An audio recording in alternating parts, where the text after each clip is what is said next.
For months ago, in a semi-final in Auckland, Alex Eala held match point against Wang Xinyu. She was one strike away from her second career WTA final. And she lost. Wang saved that match point, flipped the entire momentum of the contest, and won in 3 sets. Tomorrow in Rome, on the slow red clay of the Foro Italico, these two meet again. Same players, entirely different physics. The reason this rematch matters so profoundly has nothing to do with rankings and everything to do with timing. Eala is 20 years old, ranked 42 in the world, and in the middle of the most deliberate project of her young career, learning to compete on clay. Wang Xinyu is 24, ranked 33, the 31st seed here in Rome, and coming off an injury withdrawal in Rouen less than 3 weeks ago that interrupted what had been a quietly productive spring. Both players carry baggage into this match. Neither arrives clean. And that collision of imperfect preparation is precisely what makes predicting the outcome so interesting. Let me give you the full picture on Eala first, because understanding what she has done this clay season explains why this match is even plausible as an upset. Coming into Rome, her clay swing reads like a controlled experiment in incremental progress. She started in Linz, reached the round of 16 before losing to Elena Ostapenko. She went to Stuttgart, lost in the round of 32 to Leylah Fernandez 6-1-6-4. Then Madrid, where she beat Anastasia Pavlyuchenkova, a legitimate top 50 win on dirt, before Elise Mertens dismantled her 6-2-6-1. Each tournament told her something. Each loss carried a specific lesson. The Ostapenko match showed she could hang in extended rallies on clay. The Fernandez match showed she could not yet survive an opponent who redirected pace early in the point. The Mertens match showed that her serve, still her most glaring liability, becomes an invitation for experienced players on this surface. And then came the Freck match here in Rome. 6-0, 3-6, 6-4.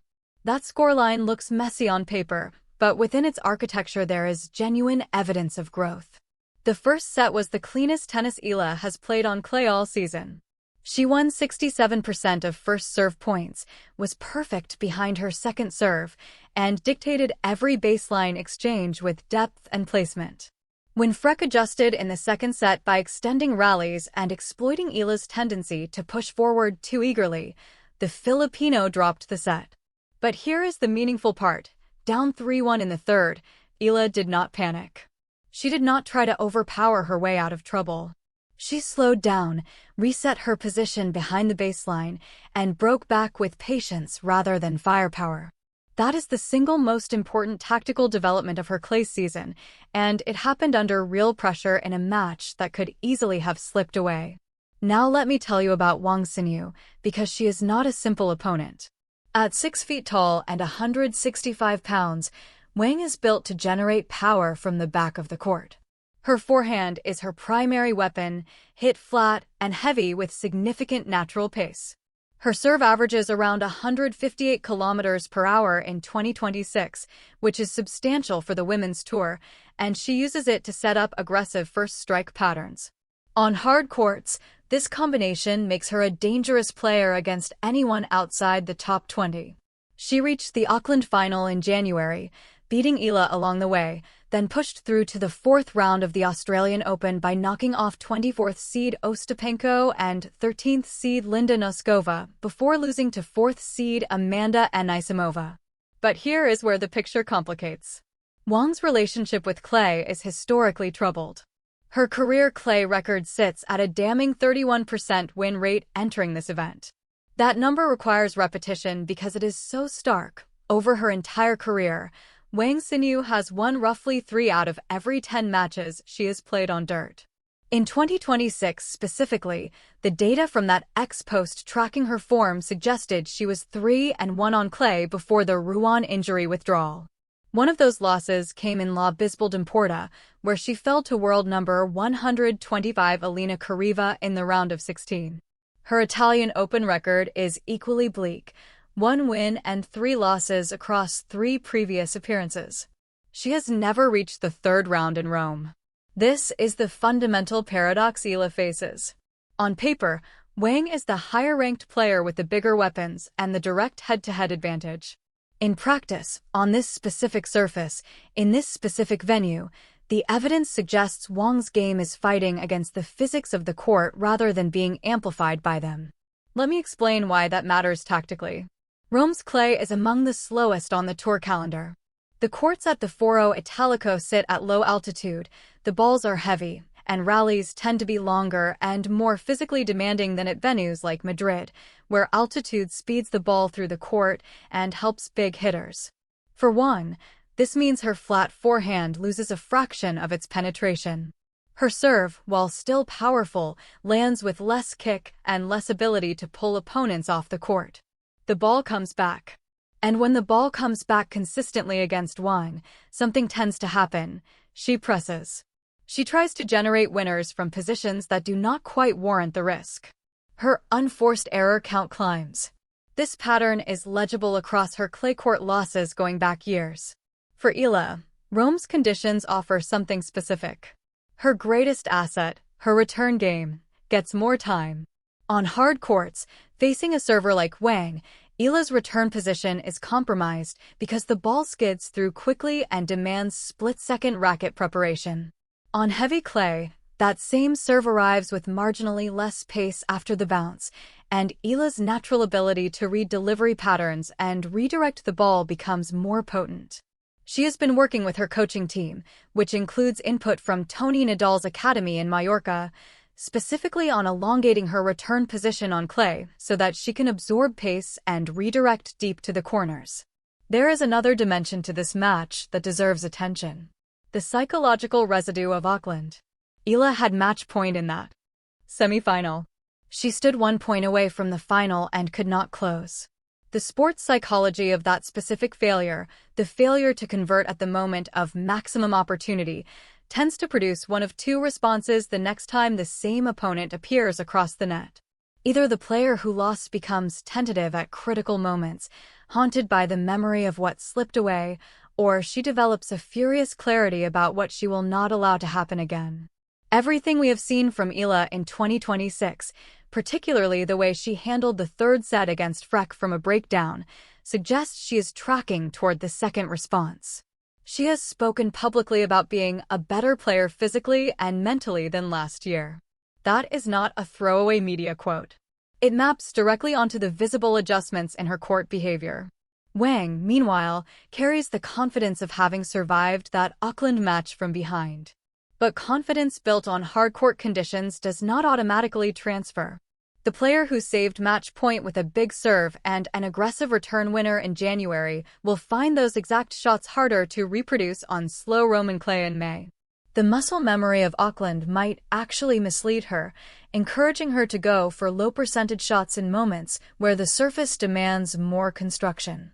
If Eala wins this match, here is how it will likely happen. She will make Wang play an unusually high number of rallies exceeding 8 shots. She will target Wang's backhand side, which is more conservative and less capable of generating outright winners, forcing Wang to create opportunities exclusively from the forehand wing.